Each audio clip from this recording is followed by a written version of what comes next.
There we go. Okay, we can get back to what I was doing before my computer decided to crash. If anyone knows why my Windows machine crashes randomly when I don't have anything like malicious, at least I don't think I have anything malicious running in the background, let me know. And this is a nice computer too, so I don't know what's going on with it. All right, I was looking through the 100 keys on Key Collector and what I'm looking to collect. And anyway, I'm just gonna kind of try to pick up where I left off. Batman 232, first appearance of Ra's al Ghul, second appearance of Talia al Ghul, Neil Adams cover. This is like what this book should be worth. If I can get one that's like between low and mid grade, and so let's say I get one that's like $120, and its cover is not like super beat up, because there's different kinds of low grade comic books, and there are certain kinds of books. Like, let me see if I have an example of one here. Actually, yeah, actually I do here. So this is like kind of low grade, like as you can see right there in the bottom corner. That's a little beat up. This isn't the best example. That top corner is a little beat up, right? And I would call this mid to low grade. But I love my bread and butter when it comes to comic books is like is really like significant comics, significant key comic books, but in lower grade. And like this one, I think this one's just a key because it's a Jack Kirby cover and because it has Doctor Doom on it, and everybody loves Doctor Doom, and especially right now, this book has probably gone up a little bit in value just because Doom is like, RDJ playing him and everything. Like Doctor Doom is huge right now. But this is what I look for. I don't want to buy this book on, in the highest grade possible and pay a lot of money for it. I want one that has some flaws so that I can afford it, So when it comes to a book like this, that is really up there in price, this I'm looking for in like the $120 to $150 range to just have it in my collection. But, I won't do like a color breaking crease that goes across the entire center that takes a lot away from the artwork. And I won't do like a big chunk missing out of the, like if it's like a big chunk missing like this out of the corner. Although I bought one kind of similar to that recently, but it wasn't that big.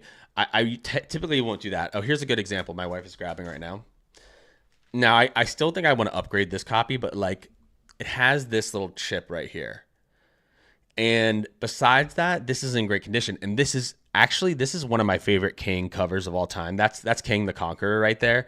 Now, this was bigger when Kang was going to be the big end of the MCU thing going on. Unfortunately, that's not happening, but it doesn't matter. Kang is a character I really love. So I bought this one. I got it at a really good price because it has this chip missing from it. And I still have the piece there. I think I want to upgrade this, but I was like, okay, I can get this in my collection, and I don't have to pay a ton of money for it. So that's what I really look for. And there's another one right here. Like this one is the third appearance of Rhino. I have the one that comes right before this as well. That's the first appearance of Mary Jane, second appearance of Rhino. Yeah, that one right there. Thank you, baby. Now, okay, so look, there's that right there, right? Like these aren't perfect. There's some. So I'm showing. Sometimes I make my shorts, and I hold them at this distance, and I get a lot of comments on my TikTok shorts like, "Wow, how are all your books in such high grade? Like all your books look so amazing," and I'm like, they're not like. I don't know. They're not in that great a shape, but they look good. They present well. So like when I put this book on the wall, by the way, this is the first appearance of Mary Jane in the comics. So really second appearance of Rhino. That's Rhino right there without a suit on. And first appearance of Mary Jane. And I think in this one is where she says, face it, tiger, you hit the jackpot. I think that's where Mary Jane says the famous line in here. But going back to what I was talking about, yeah, I like low-grade books, but like keys. Low grade is better than no grade. I am a champion of that. So anyway, going now for the last time, going back to this, that's what I'm looking for. Moving on from there, what else we got? Thing Hulk fight. There's so many of these. This is a cover by John Buscema, which he's John Buscema is one of the greatest to ever do it, especially in the Bronze Age. So that's pretty cool. Is this the first? No, it just says classic battle. I would want the first.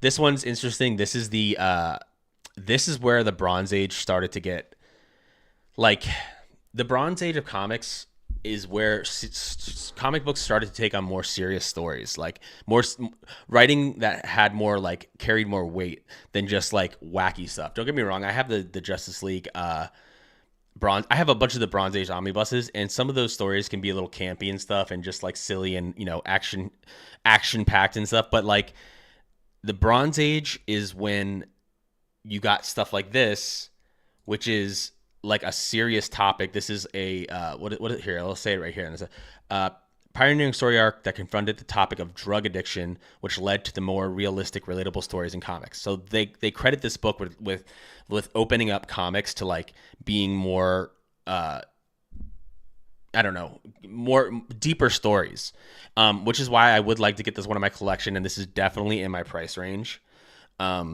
So by the way, we got Heroes Con coming up on June 20th. So a lot of these books I'm going to talk about today, I'm going to show some more books that I have in my collection and maybe some of the wall behind me and stuff. But a lot of the books that I talk about today, I'm going to be hunting for at the Heroes Convention. I haven't decided if I'm going to make another vlog that I did last year.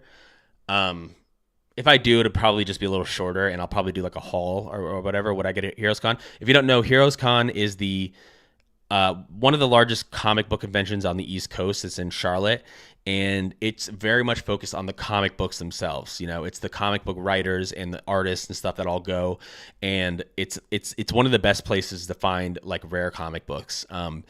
Because there's a million vendors there. It's a little bit different than like my wife and I went to GalaxyCon last year in Raleigh, and that one had like Charlie Cox and John Bernthal and some of the voice actors that are big in anime, and it had like the people from TV and film. But this one is all about the comic books. So anyway, yeah, I'm gonna be hunting for a lot of these comic books at that convention. But that's what I love about the Bronze Age, and what I was saying before. I think that like right now the Bronze Age of comics is undervalued. I think that just like what happened to the Silver Age, the Silver Age is really booming, and it's booming right now. And I mostly collect Silver Age. I think 10 to 20 years from now, Bronze Age is going to be just as big.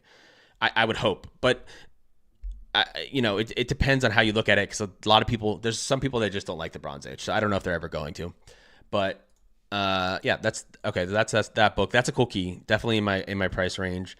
First appearance of Big Barda. This book was not on my radar at all, but I love Big Barda. I think I have a Big Barda Funko Pop. It's still in my closet from when I moved. But I think I have a Big Barda Funko Pop. I'm looking at my wife. I don't know. Let me check something. So tell me how long. Yeah, 6 minutes. Okay. Moving on down the list. By the way, if you're just joining or you are watching the VOD later or whatever it is, I'm going through a list on Key Collector Comics and just talking about some of the books I'm looking to collect. Someone said, I love that Spider-Man cover. Do you put any Spider-Man? Well, I was showing the two Spider-Man covers that I have. If you're talking about the ones that I showed that are in my collection, those are John Romita Sr. covers, I believe. And I love John Romita Sr.'s art on Spider-Man. I'm always like, that is one of the top things I'm looking for now when I go to look in the long boxes at comic shops, is I'm looking for John Romita Sr. His art in general, but his Spider-Man. I think that's his most well-known run is his Spider-Man stuff. And then of course I love John Romita Jr. as well. So, but yeah, and then this one, actually I don't know anything about this one. Oh, Milestone Issue. This is Amazing AMS 100. Oh, and this is John Romita Sr. So there you go. Speak of the devil. Yeah, if I were to find this one, yeah, this is another one really definitely in the price range if I can find it. This is probably one I'd try to get for like $50-$60. And just have it not be perfect, because I don't need this, and I don't need this in high grade and get a $200 one. First appearance of Morbius I don't really care about that. I don't care about Werewolf by Night. Beast. This is, You got Gray Beast here. I see this book a lot. It's not really one that interests me, but I do think that this cover is is really cool. For Adam Warlock, I'm gonna skip through. I don't want to go through all 100 on this list. I have this one. Love this one. Love Etrigan. He's so freaking powerful, and I think he's such a cool character. I wish DC would use him more. Oh yeah, I got it right here. Here, I'll show you. I'll show whoever's watching the VOD. This is my demon one.